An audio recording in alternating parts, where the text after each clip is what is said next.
के मकसद ये है कि एक क़ानून बनाया जाए, ऐसा क़ानून जिस क़ानून के तहत तमाम मज़ाहिब वालों को अपनी रिलीजियस टॉपिक्स पर सेफ्टी प्रोवाइड हो, यानी उनको महसूस हो कि हमें हमारे मज़हब के ताल्लुक़ से निशाना नहीं बनाया जाएगा, हमारे नबी को, पैगंबर को, गुरु को, हमारी मजहबी किताब को या हमारे मज़हब के किसी भी शिआर और अलामत को गलत अंदाज से निशाना नहीं बनाया। ਜਿਹੜੇ ਅਰਬ ਕੰਟਰੀਜ਼ ਦੇ ਵਿੱਚ ਜੋ ਵੀਡੀਓ ਸਾਹਮਣੇ ਆ ਰਹੀਆਂ ਨੇ ਉਹਨਾਂ ਨੇ ਇੱਥੇ ਦੇ ਇੰਡੀਅਨ ਜਿਹੜਾ ਸਮਾਨ ਆ ਉਹਦਾ ਬਾਇਕਾਟ ਕੀਤਾ। ਉਹ ਮੈਂ ਕਹਿੰਦਾ ਚਾਹੇ ਸਾਡੇ ਕਿਸੇ ਹਿੰਦੂ ਵੀਰ ਦਾ ਵੀ ਕਾਰੋਬਾਰ ਦਾ ਨੁਕਸਾਨ ਹੋਇਆ, ਕਿਉਂ ਹੋਇਆ?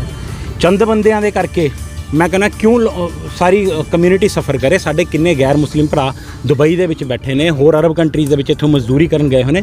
तुसीं यार उन्हां दियां जिंदगियां भी तुसीं यार उन्हां दे फ्यूचर भी दाव ते लगाते अपनी बकवास वास्ते, अपने गंदी राजनीति वास्ते। प्यारे नबी जिसनों इस्लाम वाला नहीं है बल्कि अगर दूसरे मजहब के लोग भी ने तो मुहम्मद सल्लल्लाहु अलैहि वसल्लम बड़ी मुहब्बत करते हैं, बड़ा प्यार करते हैं।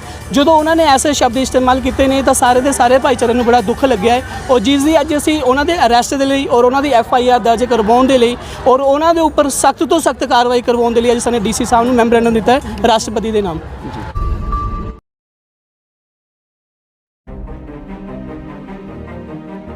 ਅੱਜ ਜੁਮੇ ਦੀ ਨਮਾਜ਼ ਤੋਂ ਬਾਅਦ ਹਜ਼ਾਰਾਂ ਦੀ ਗਿਣਤੀ ਵਿੱਚ ਮੁਸਲਮਾਨ ਸੜਕਾਂ ਦੇ ਉੱਪਰ ਆਏ।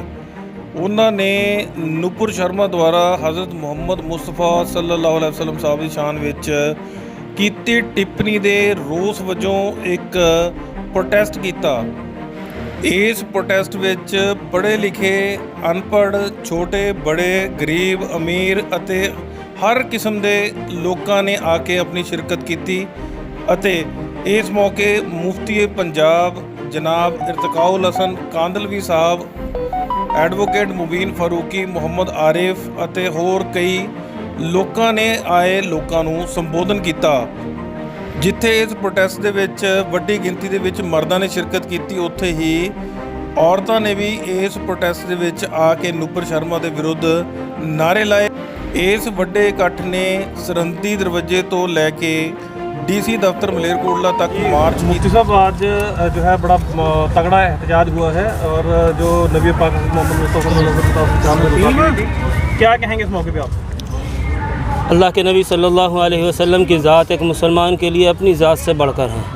अगर आप सल्लल्लाहु अलैहि वसल्लम के बारे में कोई नाज़ेबा कलमा कहा जाता है तो ये एक मुसलमान के लिए इंतहाई दर्जे की बात होती है। हमारे मुल्क के अंदर आए दिन ऐसे वाक़यात होते रहते हैं जब अल्लाह के नबी सल्लल्लाहु अलैहि वसल्लम को या अल्लाह को या हमारे मज़हब से जुड़ी हुई किसी बात को कोई भी नासमझ आदमी, कम अक़ल आदमी निशाना बनाता है। अभी रिसेंटली भी ऐसे ही कुछ वाक़यात हुए हैं जिस पर गवर्नमेंट ने कुछ एक्शन लिया है, FIR दर्ज हुई है, पार्टी से बर्खास्त किया गया है। लेकिन इस गैदरिंग का मुतालबा ये है कि सज़ा होनी चाहिए, बग़ैर सज़ा के ये सिलसिला रुकेगा नहीं। और उससे बड़ा हमारा एक मकसद ये है कि एक क़ानून बनाया जाए, ऐसा क़ानून जिस क़ानून के तहत तमाम मज़ाहिब वालों को अपनी रिलीजियस टॉपिक्स पर सेफ्टी प्रोवाइड हो, यानी उनको महसूस हो कि हमें हमारे मज़हब के ताल्लुक़ से निशाना नहीं बनाया जाएगा, हमारे नबी को, पैगंबर को, गुरु को, हमारी मजहबी किताब को या हमारे मज़हब के किसी भी शिआर और अलामत को गलत अंदाज से निशाना नहीं बनाया जाएगा। अगर ऐसा कानून बनेगा तो यकीनी तौर पर यह कानून सिर्फ मुसलमानों के लिए नहीं, हिंदुस्तान के अंदर रहने वाली सारी कम्युनिटीज़ के लिए, सारे मज़ाहिब के मानने वालों के लिए एक अच्छी चीज़ होगी। और इसका बहुत दिनों से मुतालबा है। रिसेंटली चूँकि इस तरह के एक्सीडेंट बहुत ज़्यादा बढ़ गए हैं, इस वजह से इस मुतालबे के अंदर और ज़्यादा क़ुव्वत आ गई है। गवर्नमेंट जहाँ पर बहुत से क़वानीन बनाती है यहाँ के रहने वाले लोगों के लिए, उनके नफ़े के लिए, फ़ायदे के लिए, इससे बढ़कर क्या हो सकता है कि उनको मज़हब के एतबार से एक सेफ्टी प्रोवाइड हो। इस सिलसिले में क़ानून बनाने में क्यों देरी की जाती है? और पंजाब के अंदर या हिंदुस्तान के अंदर कम्युनल जो भी कुछ होता है वो गलत होता है, जिससे हमारी मुल्क की सलामती को ख़तरा होता है। ये गैदरिंग इस बात का मुतालबा करती है कि गवर्नमेंट ऐसे इक़दाम करे कि आइंदा इस तरह की चीज़ें रिपीट ना हो। देखो जो असल हालात ने वो मंग पत्रों तो कितने ज़्यादा ਜਿਹੜੇ ਇਹਨਾਂ ਨੇ ਹਾਲਾਤ ख़राब किए ਹੋਏ ਨੇ। आए दिन किसी ना किसी तरीके ਦੇ ਨਾਲ ਮੁਸਲਮਾਨਾਂ ਨੂੰ ਟਾਰਗੇਟ ਕੀਤਾ ਜਾ ਰਿਹਾ। ਜਿਵੇਂ ਅਸੀਂ ਇੱਥੇ ਦੇ ਵਸਿੰਦੇ ਨਾ ਹੋਈਏ, ਇੱਥੇ ਪੈਦਾ ਨਾ ਹੋਏ ਸਾਡੇ ਬਜ਼ੁਰਗਾਂ ਦਾ ਖੂਨ ਇਸ ਦੀ ਆਜ਼ਾਦੀ ਦੇ ਵਿੱਚ, ਇਸ ਦੀ ਮਿੱਟੀ ਦੇ ਵਿੱਚ ਸ਼ਾਮਲ ਨਾ ਹੋਵੇ, ਸਾਡੇ ਨਾਲ ਇਸ ਤਰੀਕੇ ਦਾ ਵਤੀਰਾ ਕੀਤਾ ਜਾ ਰਿਹਾ, ਜੋ ਕਿ ਬਿਲਕੁਲ ਗਲਤ ਬਾਤ ਹੈ। ਅਫਸੋਸ ਦੀ ਗੱਲ ਇਹ ਹੈ ਕਿ ਜੋ ਨੂਪੁਰ ਸ਼ਰਮਾ ਨੇ ਜੋ ਨਾਜ਼ੇਬਾ ਅਲਫਾਜ਼ अल्लाह के नबी हजूर पाक सल्लल्लाहु अलैहि वसल्लम की शान के खिलाफ ਉਹਨੇ ਵਰਤੇ ਨੇ ਗੁਸਤਾਖੀ ਕੀਤੀ ਹੈ, ਉਹਦੇ ਤੇ ਜਦੋਂ ਅਰਬ ਮੁਲਕ ਉੱਠੇ ਨੇ, ਸੌਰੀ ਮੇਰੀ ਥੋੜੀ ਤਬੀਅਤ ਉਹ ਹੈ, ਅਰਬ ਮੁਲਕ ਜਦੋਂ ਉੱਠੇ ਨੇ ਉਸ ਤੋਂ ਬਾਅਦ ਕਾਰਵਾਈ ਕੀਤੀ ਗਈ ਹੈ, ਮਗਰ ਉਹ ਕਾਰਵਾਈ ਬੀਜੇਪੀ ਨੇ ਕੀਤੀ ਹੈ। ਅਫਸੋਸ ਦੀ ਗੱਲ ਇੱਥੇ ਦੇ ਸਰਕਾਰ ਨੇ ਨਹੀਂ ਹਾਲੇ ਤੱਕ ਕੀਤੀ ਹੈ। ਬੀਜੇਪੀ ਨੂੰ ਐਕਸਪੈਲ ਕਰਤਾ, ਆਪਣੇ ਜਿਹੜਾ ਸਪੋਕਸ ਪਰਸਨ ਉਹਨੂੰ ਬਣਾਇਆ ਹੋਇਆ ਸੀ ਉਹਦੇ ਤੋਂ ਉਹਨੂੰ ਕੱਢਤਾ, ਠੀਕ ਹੈ, ਉਹ ਪਾਰਟੀ ਨੇ ਕੱਢਿਆ। ਦੇਸ਼ ਦਾ ਜਿਹੜਾ ਪ੍ਰਧਾਨ ਮੰਤਰੀ ਹੈ ਉਹ ਸਾਰਿਆਂ ਦਾ ਹੀ ਹੈ, ਸਾਡਾ ਵੀ ਹੱਕ ਹੈ। ਉਹਨੂੰ ਇਮੀਡੀਏਟਲੀ ਕਿਉਂ ਨਹੀਂ ਹਾਲੇ ਤੱਕ ਅਰੈਸਟ ਕੀਤਾ ਗਿਆ? ਉਹਦੇ ਖਿਲਾਫ 3 FIR ਹੋ ਚੁੱਕੀਆਂ ਨੇ, ਉਹਦੇ ਬਾਵਜੂਦ ਵੀ ਉਹਨੂੰ ਅਰੈਸਟ ਕਿਉਂ ਨਹੀਂ ਕੀਤਾ ਗਿਆ? ਸਾਡਾ ਸਵਾਲ ਇਹ ਹੈ, ਸਾਡਾ ਮੁਤਾਲਬਾ ਇਹ ਹੈ ਕਿ ਸਾਨੂੰ ਦੂਸਰੇ ਦਰਜੇ ਦੇ ਸ਼ਹਿਰੀ ਹੋਣ ਦਾ ਕਿਉਂ ਅਹਿਸਾਸ ਕਰਾਇਆ ਜਾ ਰਿਹਾ ਹੈ? ਅਗਰ ਕੋਈ ਮੁਸਲਮਾਨਾਂ ਤੋਂ, ਘੱਟ ਗਿਣਤੀਆਂ ਤੋਂ ਜਾਂ ਸਿੱਖਾਂ ਤੋਂ ਕੋਈ ਕਿਸੇ ਬੱਚੇ ਤੋਂ ਕੋਈ ਗਲਤੀ ਹੋ ਜਾਂਦੀ ਹੈ ਤੇ UAPA ਲਗਾ ਕੇ 7 ਸਾਲ ਤੱਕ ਤਾਂ ਉਹਦੀ ਬੇਲ ਹੀ ਨਹੀਂ ਹੈ। ਉਹ ਤੋਂ ਬਾਅਦ ਸਾਰੀ ਜ਼ਿੰਦਗੀ ਉਹ ਵਿਚਾਰਾ ਸਲਾਖਾਂ ਦੇ ਪਿੱਛੇ ਕੱਢ ਦਿੰਦਾ, ਉਹਦੇ ਫੈਮਿਲੀ ਰੁਲ ਜਾਂਦੀਆਂ, ਉਹਨਾਂ ਦੀ ਕੋਈ ਸੁਣਵਾਈ ਨਹੀਂ ਹੈ। ਔਰ ਇਹੀ ਜਦੋਂ ਨੂਪੁਰ ਸ਼ਰਮਾ ਵਰਗੀ ਉੱਥੇ ਬਕਵਾਸ ਕਰਦੀ ਹੈ ਲਾਈਵ TV ਚੈਨਲ ਦੇ ਉੱਪਰ ਬੈਠ ਕੇ, ਤਾਂ ਉਹਨੂੰ ਗ੍ਰਿਫਤਾਰ ਨਹੀਂ ਕੀਤਾ ਜਾਂਦਾ। ਇਹ ਸਾਨੂੰ ਕਿਉਂ ਅਹਿਸਾਸ ਕਰਾਇਆ ਜਾ ਰਿਹਾ ਹੈ? ਜੇ ਸਾਰੇ ਇੰਟਰਨੈਸ਼ਨਲ ਲੈਵਲ ਤੇ ਏਡੀ ਬੜੀ ਬਦਨਾਮੀ ਹੋਣ ਦੇ ਬਾਵਜੂਦ ਹਾਲੇ ਤੱਕ ਉਹਨੂੰ ਕਿਉਂ ਨਹੀਂ ਅਰੈਸਟ ਕੀਤਾ ਗਿਆ? ਕਿਉਂ ਅਸੀਂ ਇਹ ਦਿਖਾਉਣਾ ਚਾਹੁੰਦੇ ਹਾਂ ਪੂਰੇ ਅਰਬ ਮੁਲਕਾਂ ਨੂੰ ਜਾਂ ਪੂਰੀ ਦੁਨੀਆ ਦੇ ਮੁਲਕਾਂ ਨੂੰ ਕਿ ਭਾਰਤ ਦੇ ਵਿੱਚ ਅਗਰ ਕੋਈ ਪਰਚਾ ਦਰਜ ਹੁੰਦਾ, FIR ਹੁੰਦੀ ਹੈ, ਠੀਕ ਹੈ, ਔਰ ਕੋਗਨੀਜ਼ੇਬਲ ਆਫੈਂਸ ਹੈ, ਇਹ ਨਾਨ ਕੰਪਾਊਂਡੇਬਲ ਆਫੈਂਸ ਹੈ, ਤਾਂ ਉਹਦੇ ਵਿੱਚ ਇਹਨਾਂ ਨੂੰ ਤਾਂ ਆਪ ਹੀ ਪਰਚਾ ਦਰਜ ਕਰਕੇ ਉਹਨੂੰ ਕਦੋਂ ਦਾ ਅਰੈਸਟ ਕਰ ਲੈਣਾ ਚਾਹੀਦਾ ਸੀਗਾ। ਅਗਰ ਕੋਈ ਹੋਰ ਬੰਦਾ ਹੁੰਦਾ ਇਹਦੀ ਜਗ੍ਹਾ, ਉਹਦੇ ਪੂਰੇ ਖਾਨਦਾਨ ਨੂੰ ਚੱਕ ਕੇ ਅੰਦਰ ਕਰ ਦਿੰਦੇ। ਸਾਡਾ ਸਿਰਫ ਇਹੀ ਮੁਤਾਲਬਾ ਹੈ ਕਿ ਆਸ਼ਿਕੇ ਰਸੂਲ ਜਿੰਨੇ ਵੀ ਇੱਥੇ ਬੰਦੇ ਇੱਥੇ ਅੱਜ ਆਏ ਨੇ, ਅਸੀਂ ਸਾਰੇ ਹਜ਼ੂਰ ਪਾਕ ਸੱਲੱਲਾਹੁ ਅਲੈਹਿ ਵਸੱਲਮ ਮੁਹੰਮਦ ਸਾਹਿਬ ਦੇ ਗੁਲਾਮ ਹਾਂ। ਅਸੀਂ ਆਪਣੀ ਜਾਨ ਤੱਕ ਵੀ ਦੇ ਸਕਦੇ ਹਾਂ।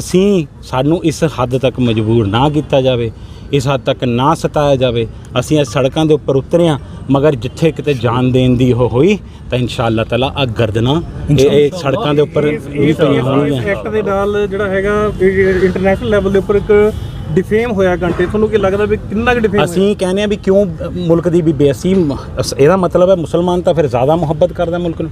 ਅਸੀਂ ਕਹਿੰਦੇ ਕਿਉਂ ਨਹੀਂ ਚੱਕ ਕੇ ਤੁਸੀਂ ਉਹਨਾਂ ਨੂੰ ਅੰਦਰ ਕਰਦੇ? ਕਿਉਂ ਉਹਨਾਂ ਨੂੰ ਐਸਾ ਮੌਕਾ ਦਿੱਤਾ ਜਾ ਰਿਹਾ ਹੈ ਕਿ ਤੁਸੀਂ ਉਹਨਾਂ ਨੂੰ ਪੂਰੇ ਦੁਨੀਆ ਦੇ ਲੈਵਲ ਦੇ ਉੱਪਰ ਮੁਲਕ ਦੀ ਜਿਹੜੀ ਸ਼ਾਨ ਆ ਉਹਨੂੰ ਤੱਕ ਸਾਕ ਦੇ ਉੱਪਰ, ਠੀਕ ਹੈ, ਲਗਾਤੀ ਤੁਹਾਨੂੰ, ਦਾਅ ਦੇ ਉੱਪਰ ਲਗਾਤੀ ਤੁਸੀਂ।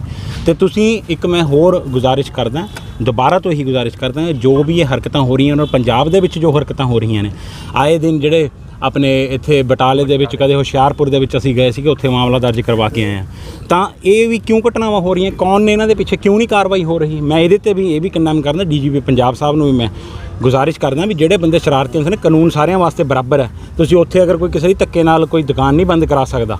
ਅਗਰ ਕੋਈ ਮੁਸਲਮਾਨ ਬੱਚਾ, ਅਗਰ ਕਿਸੇ ਨੇ ਜਿਵੇਂ ਐਲੀਗੇਸ਼ਨ ਲਾਉਂਦੇ ਨੇ ਕਿਸੇ ਨੇ ਗਲਤੀ ਕੀਤੀ, ਉਹਦਾ ਪਰਚਾ ਦੇ ਕੇ ਉਹਨੂੰ ਅੰਦਰ ਕਰੋ।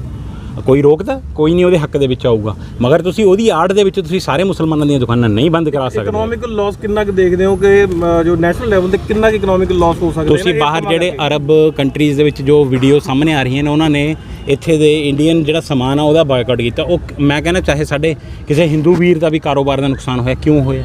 ਚੰਦ ਬੰਦਿਆਂ ਦੇ ਕਰਕੇ। ਮੈਂ ਕਹਿੰਦਾ ਕਿਉਂ ਸਾਰੀ ਕਮਿਊਨਿਟੀ ਸਫਰ ਕਰੇ? ਸਾਡੇ ਕਿੰਨੇ ਗੈਰ ਮੁਸਲਿਮ ਭਰਾ ਦੁਬਈ ਦੇ ਵਿੱਚ ਬੈਠੇ ਨੇ, ਹੋਰ ਅਰਬ ਕੰਟਰੀਜ਼ ਦੇ ਵਿੱਚ ਇੱਥੋਂ ਮਜ਼ਦੂਰੀ ਕਰਨ ਗਏ ਹੋਏ ਨੇ। ਤੁਸੀਂ ਯਾਰ ਉਹਨਾਂ ਦੀਆਂ ਜ਼ਿੰਦਗੀਆਂ ਵੀ, ਤੁਸੀਂ ਯਾਰ ਉਹਨਾਂ ਦੇ ਫਿਊਚਰ ਵੀ ਦਾਅ 'ਤੇ ਲਗਾਤੇ, ਆਪਣੀ ਬਕਵਾਸ ਵਾਸਤੇ, ਆਪਣੇ ਗੰਦੀ ਰਾਜਨੀਤੀ ਵਾਸਤੇ, ਆਪਣੀ ਜ਼ਹਿਰ ਵਾਸਤੇ। ਮੈਂ ਕਹੂੰਗਾ ਤੁਸੀਂ ਇਮੀਡੀਏਟਲੀ, ਮੈਂ ਤਾਂ ਸਰਕਾਰ ਨੂੰ ਇਹੀ ਅਪੀਲ ਕਰਦਾ ਕਿ ਤੁਸੀਂ ਉਹਨੂੰ ਗੁਸਤਾਖ ਔਰਤ ਨੂੰ ਫੜ ਕੇ ਅੰਦਰ ਕਰੋ, ਔਰ ਨਾਲ ਨਵੀਨ ਜਿੰਦਲ ਔਰ ਜਿੰਨੇ ਵੀ ਬੰਦੇ ਐਸੇ ਜ਼ਹਿਨੀਅਤ ਰੱਖਦੇ ਨੇ ਔਰ ਐਸੇ ਬਿਆਨ ਦਿੰਦੇ ਨੇ, ਤਾਂ ਉਹਨਾਂ ਨੂੰ ਸਾਰਿਆਂ ਨੂੰ ਚੱਕ ਕੇ ਅੰਦਰ ਕਰੋ। ਔਰ ਅਗਰ ਨਹੀਂ ਕਰਦੇ, ਅੱਜ ਇਹਤਜਾਜ ਕੀਤਾ, ਹਰ ਮੁਸਲਮਾਨ ਆਪਣੀਆਂ ਅਸੀਂ ਗਰਦਨਾਂ ਕਟਾਉਣ ਨੂੰ ਵੀ ਤਿਆਰ ਹਾਂ ਜੀ। ਸਰ, ਜੇ ਅਸੀਂ ਜਿਹੜਾ DC ਆਫਿਸ ਦੇ ਵਿੱਚ ਆਏ ਹਾਂ, DC ਸਾਹਿਬ ਨੂੰ ਮੈਮੋਰੈਂਡਮ ਦਿੱਤਾ ਹੈ। ਇਹ ਪਿਛਲੇ ਕੁਝ ਦਿਨਾਂ ਤੋਂ ਅਸੀਂ ਦੇਖ ਲਿਆ ਕਿ 10-12 ਦਿਨ ਹੋ ਗਏ ਕਿ ਸੋਸ਼ਲ ਮੀਡੀਆ ਦੇ ਜ਼ਰੀਏ ਜਿਹੜਾ ਸਾਨੂੰ ਪਤਾ ਚੱਲਿਆ ਹੈ ਕਿ ਇੱਕ BJP ਦੀ ਪ੍ਰਵਕਤਾ ਹੈ ਨੂਪੁਰ ਸ਼ਰਮਾ, ਔਰ ਦੂਸਰਾ ਹੈ ਨਵੀਨ ਜਿੰਦਲ, ਔਰ ਉਹਨਾਂ ਦੋਨਾਂ ਦੀ ਤਰਫ ਤੋਂ ਸਾਡੇ ਪਿਆਰੇ ਨਬੀ, ਜਿਸ ਨੂੰ ਇਸਲਾਮ ਵਾਲਾ ਨਹੀਂ ਹੈ ਬਲਕਿ ਅਗਰ ਦੂਸਰੇ ਮਜ਼ਹਬ ਦੇ ਲੋਕ ਵੀ ਨੇ, ਤਾਂ ਮੁਹੰਮਦ ਸੱਲੱਲਾਹੁ ਅਲੈਹਿ ਵਸੱਲਮ ਨੂੰ ਬੜੀ ਮੁਹੱਬਤ ਕਰਦੇ ਨੇ, ਬੜਾ ਪਿਆਰ ਕਰਦੇ ਨੇ। ਜਦੋਂ ਉਹਨਾਂ ਨੇ ਐਸੇ ਸ਼ਬਦ ਇਸਤੇਮਾਲ ਕੀਤੇ ਨੇ ਤਾਂ ਸਾਰੇ ਦੇ ਸਾਰੇ ਭਾਈਚਾਰੇ ਨੂੰ ਬੜਾ ਦੁੱਖ ਲੱਗਿਆ ਹੈ। ਔਰ ਜਿਸ ਦੀ ਅੱਜ ਅਸੀਂ ਉਹਨਾਂ ਦੇ ਅਰੈਸਟ ਦੇ ਲਈ ਔਰ ਉਹਨਾਂ ਦੀ FIR ਦਰਜ ਕਰਵਾਉਣ ਦੇ ਲਈ ਔਰ ਉਹਨਾਂ ਦੇ ਉੱਪਰ ਸਖਤ ਤੋਂ ਸਖਤ ਕਾਰਵਾਈ ਕਰਵਾਉਣ ਦੇ ਲਈ ਅੱਜ ਸਾਨੂੰ DC ਸਾਹਿਬ ਨੂੰ ਮੈਮੋਰੈਂਡਮ ਦਿੱਤਾ ਹੈ ਰਾਸ਼ਟਰਪਤੀ ਦੇ ਨਾਮ।